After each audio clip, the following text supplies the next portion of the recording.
تمام تعریفیں اس اللہ کے لیے ہیں جس نے ہر چیز مقررہ اندازے سے پیدا فرمائی اور نصیحت حاصل کرنے، شکر ادا کرنے کا ارادہ رکھنے والوں کے لیے شب و روز کو یکے بعد دیگرے آنے جانے والا بنایا۔ میں گواہی دیتا ہوں کہ اللہ واحد و یکتا کے علاوہ کوئی سچا معبود نہیں، جس نے کسی کو جنا اور نہ ہی وہ جنا گیا ہے اور نہ ہی اس کا کوئی ہم سر و ہم پلہ ہے۔ میں گواہی دیتا ہوں کہ بلا شبہ محمد صلی اللہ علیہ وآلہ وسلم اس کے بندے اور رسول امین ہیں، جنہوں نے پیغام پہنچا کر امانت ادا کرتے ہوئے امت کی خیر خواہی فرما دی اور آخری دم تک اللہ کے لیے کما حق ہو جدوجہد جاری رکھی۔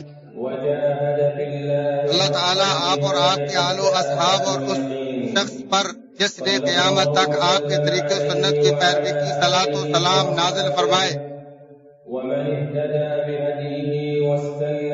ہم تو ثنا کے بعد بلا شبہ سب سے سچی بات کتاب اللہ اور سب سے مضبوط کڑا تقوی کی بات لا الہ الا اللہ محمد رسول اللہ ہے۔ سب سے بہترین ملت ابراہیمی، سب سے شاندار قصے قرآن مجید اور سب سے افضل طریقہ محمد صلی اللہ علیہ وسلم کا طریقہ ہے۔ جبکہ سب سے بری چیزیں دین میں نئی نئی ایجادات ہیں اور ہر بدعت گمراہی ہے۔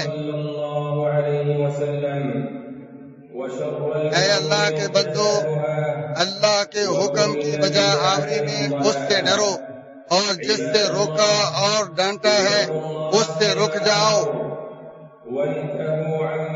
اے ایمان والو، اللہ سے کما حق ہو ڈرو اور دیکھو مرتے دم تک مسلمان ہی رہنا۔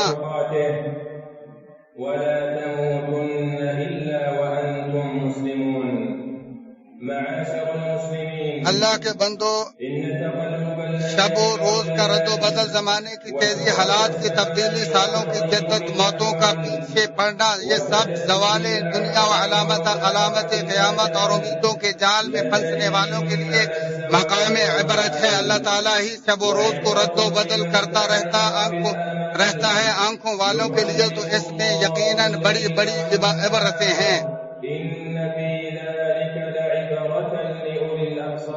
عالم وجود پر نگاہ فکر ڈال تو گھٹیا دنیا کی حقیقت خیالی سائے کی مانند دکھائی دے گی اور سوائے رب ذوالجلال کے اس دنیا کی ہر چیز ان قریب فنا ہو جائے گی۔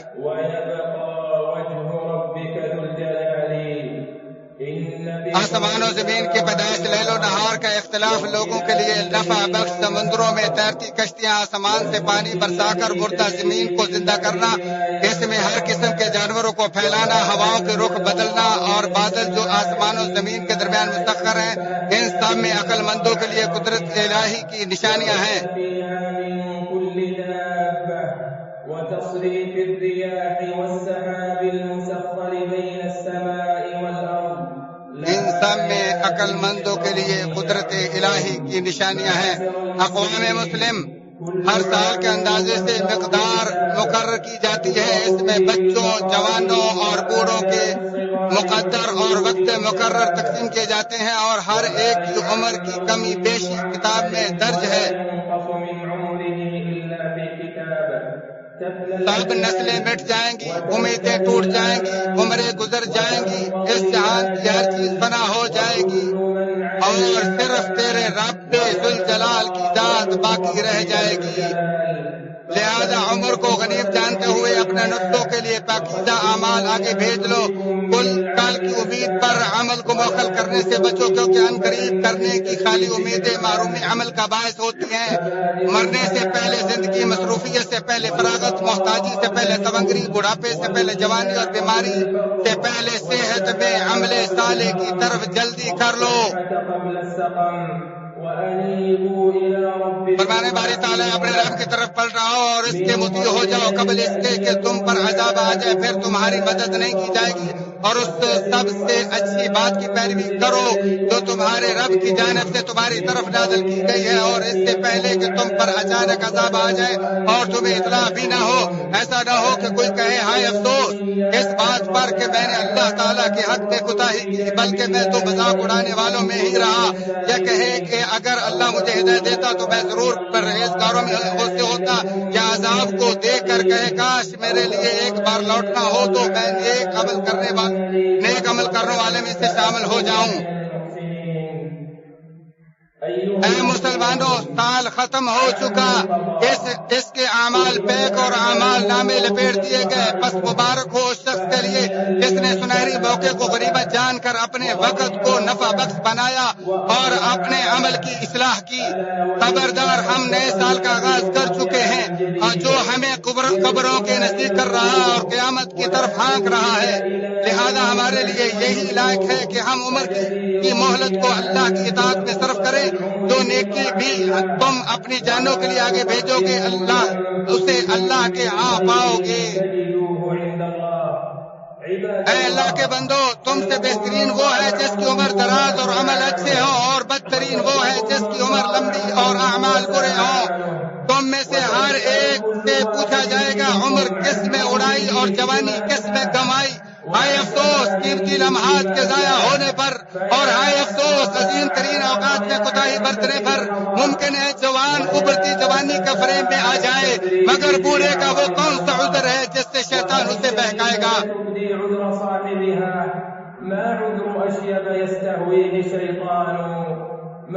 اقوام مسلم، عمر کے لمحات مہلت عمل ہے جس پر شکر ضروری ہے۔ فرمایا اگر اللہ کے احسانات کو گننا چاہو تو ان کا شمار ناممکن ہے۔ وقت گزر رہا ہے، عمر کا پہیہ چالو ہے، جبکہ عمر بہت چھوٹی اور ذمہ داریوں کے بوجھ اور حقوق بہت زیادہ ہیں، لہذا کھیل تباشی اور فراغت و اسراف کی کوئی گنجائش نہیں۔ اللہ کے بندو اس خوف زدہ دستک اور جھنجھوڑنے والی گفتگو کو سنو۔ اللہ اپنے بندوں سے پوچھے گا اور فرمائے گا تم زمین میں باعتبار سالوں کی گنتی کس قدر رہے؟ اور وہ کہیں گے ہم ایک دن یا دن کا کچھ حصہ رہے۔ تو سو شمار کرنے والوں سے پوچھ لے، فرمائے گا تم نہیں رہے مگر تھوڑا ہی، کاش کہ تم جانتے ہوتے۔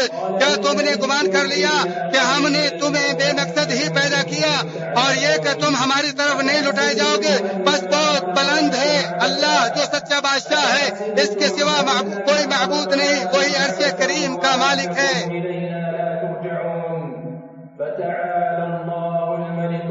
اللہ تعالی وہی عرش کریم کا مالک ہے۔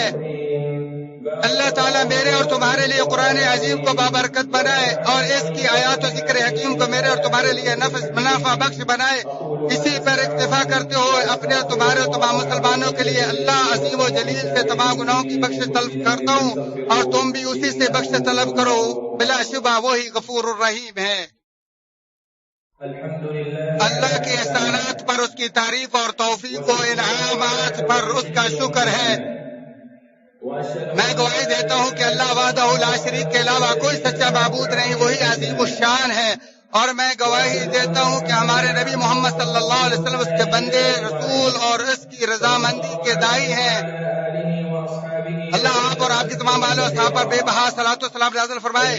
اے مسلمانوں، اللہ سے ڈرو، اپنی عمر میں اپنے اعمال کی طرف جلدی کرو اور اپنی گفتار کو کردار سے ثابت کرو۔ انسان کی حقیقی عمر وہی ہے جو اس نے اللہ کی اطاعت میں بسر کی۔ عقل مند وہی شخص ہے جس نے اپنے نفس پر کنٹرول کرتے ہوئے موت کے بعد کے لیے کمائی کی، اور عاجز و بے بس وہ ہے جس نے ہوائے نفس کی پیروی کی اور اللہ سے خالی امیدیں لگائے رکھی۔ اے اللہ کے بندو، زمانے کے گزرنے میں بہت عظیم عبرت اور دنوں کے ہیر پھیر میں بہت بڑی ڈانٹ ہے۔ بلا شبہ رات و دن کے یکے بعد دیگرے بدلنے اور ان چیزوں میں جو اللہ نے آسمان و زمین میں پیدا کی، ان لوگوں کے لیے بہت سی نشانیاں ہیں جو ڈرتے ہیں۔ پھر جان لو کہ اللہ تعالیٰ نے اپنی مخلوق سے چند چیدہ چیزوں کا انتخاب کیا، فرشتوں اور انسانوں سے چند رسولوں، کلام سے اپنے ذکر، زمین سے مساجد، مہینوں سے رمضان و ماہ حرمت، دنوں سے روز جمعہ اور راتوں سے لیلۃ القدر کو منتخب فرمایا ہے۔ لہذا اللہ کی عظیم کردہ چیزوں کی تعظیم کرو۔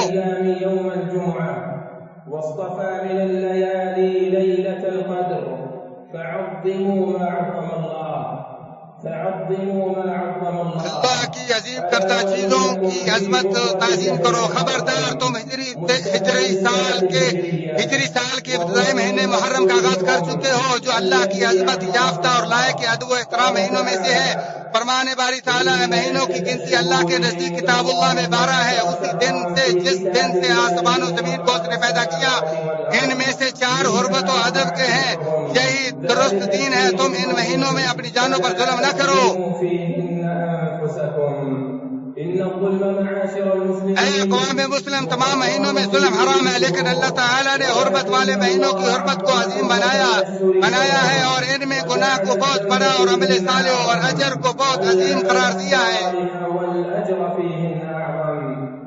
حضرت ابو بکر رضی اللہ تعالی عنہ نبی مکرم صلی اللہ علیہ وآلہ وسلم سے بیان کرتے ہیں کہ آپ صلی اللہ علیہ وسلم نے فرمایا، بے شک زمانہ گھوم کر اپنی اسی حالت پر آ چکا ہے جس دن اللہ تعالیٰ نے آسمان و زمین کو پیدا فرمایا۔ سال 12 مہینوں پر مشتمل ہے، جن میں سے 4 حرمت و ادب والے ہیں، 3 مسلسل ذوالقعدہ، ذوالحجہ اور محرم، اور رجب و مضر، جمادی و ثانی اور شعبان کے درمیان والا ہے۔ بخاری و مسلم۔ زمانہ خلافت عمر سے مسلمانوں نے مکہ سے مدینہ منورہ کی طرف ہجرت نبوی پر اعتماد کرتے ہوئے اسی سے تاریخ کا اجرا کیا، کیونکہ اللہ تعالیٰ نے بوجہ ہجرت حق و باطل کے درمیان فرق کر دیا، چنانچہ انہوں نے اللہ کی حرمت والے مہینے سے سال کی ابتدا کی اور اسی پر معاملہ برقرار رہا اور پوری امت نے اسے قبول کر لیا۔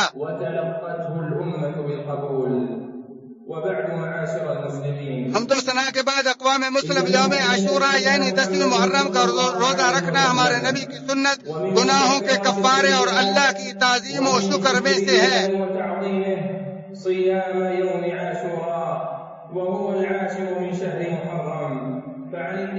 ابن عباس رضی اللہ تعالیٰ عنہ سے روایت ہے، انہوں نے کہا جب نبی اکرم صلی اللہ علیہ وسلم مدینہ تشریف لائے تو یہودیوں کو یوم عاشوراء کا روزہ رکھتے پایا، تو ان سے اس کے متعلق پوچھا تو انہوں نے کہا یہ وہ دن ہے جس دن اللہ تعالیٰ نے موسیٰ علیہ السلام و بنی اسرائیل کو فرعون پر فتح و غلبہ دیا، تب سے ہم اس دن کی عظمت کے طور پر اس دن کا روزہ رکھتے ہیں۔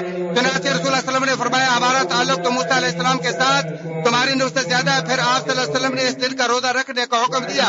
ابن عباس رضی اللہ تعالیٰ عنہما سے مروی انہوں نے کہا جن دنوں کو دیگر پر فضیلت و برتری حاصل ہے، آپ صلی اللہ علیہ وسلم نے ان میں سے سب سے زیادہ جس کی تحقیق و جستجو فرمائی وہ یوم عاشوراء اور اس مہینے یعنی رمضان کا روزہ ہے۔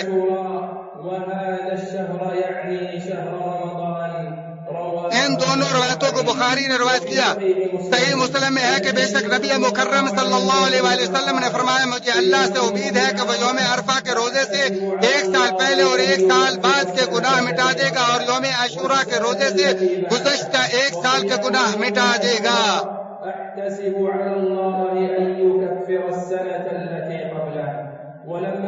آخری عمر میں آپ صلی اللہ علیہ وسلم کو جب یہ اطلاع ملی کہ یہودی یوم عاشوراء کو عید مناتے ہیں تو آپ صلی اللہ علیہ وسلم نے تہیہ کیا کہ آئندہ سال 9ویں اور 10ویں کا روزہ رکھیں گے، مگر آپ صلی اللہ علیہ وسلم کے ارادے میں موت حائل ہو گئی۔ عبداللہ بن عباس رضی اللہ تعالیٰ عنہما سے روایت ہے، انہوں نے کہا جب آپ صلی اللہ علیہ وسلم نے یوم عاشوراء کا روزہ رکھا اور اس کے رکھنے کو حکم دیا تو انہوں نے عرض کی اللہ کے رسول صلی اللہ علیہ وسلم یہ تو وہ دن ہے جس کی یہود و نصارہ تعظیم بجا لاتے ہیں، تو رسول اللہ صلی اللہ علیہ وآلہ وسلم نے فرمایا انشاءاللہ آئندہ سال ہم 9ویں کا روزہ بھی رکھیں گے، یعنی 9ویں اور 10ویں کا۔ انہوں نے کہا آئندہ سال آنے سے پہلے رسول اللہ صلی اللہ علیہ وسلم وفات پا گئے۔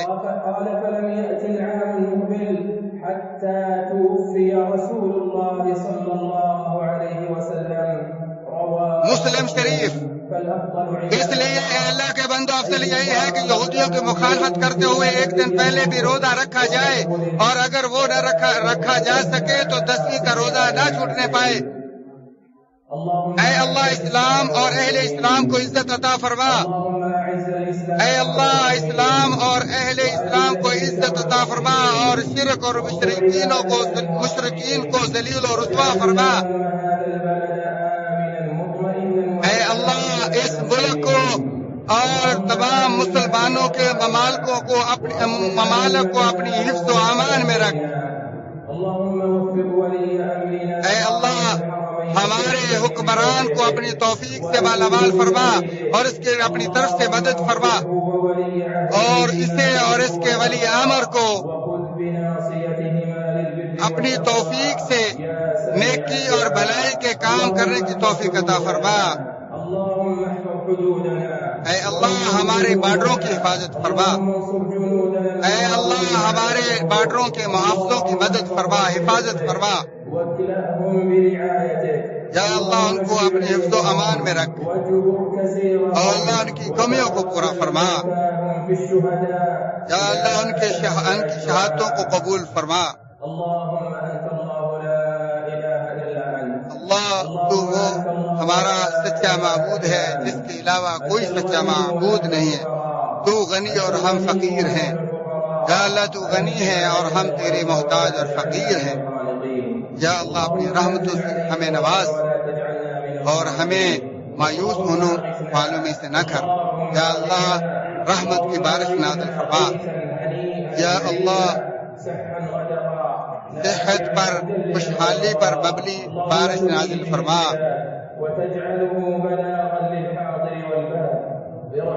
یا اللہ شہروں اور دیہاتوں تک تیری رحمتیں پہنچ جائیں۔ یا اللہ اپنے بندوں اور چوپایوں کو رحمت کی بارش کا پانی نصیب فرما۔ اور یا اللہ بارش سے مردہ اور زمینوں کو آباد فرما۔ یا اللہ تو بخشنے والا ہے، ہم تجھ سے بخشش مانگتے ہیں۔ یا اللہ بارشوں کی موسلا دھار بارش نازل فرما۔ اللہ کے اپنے نبی اور آپ ان کے آل و اصحاب پر صلاۃ و سلام نازل فرما۔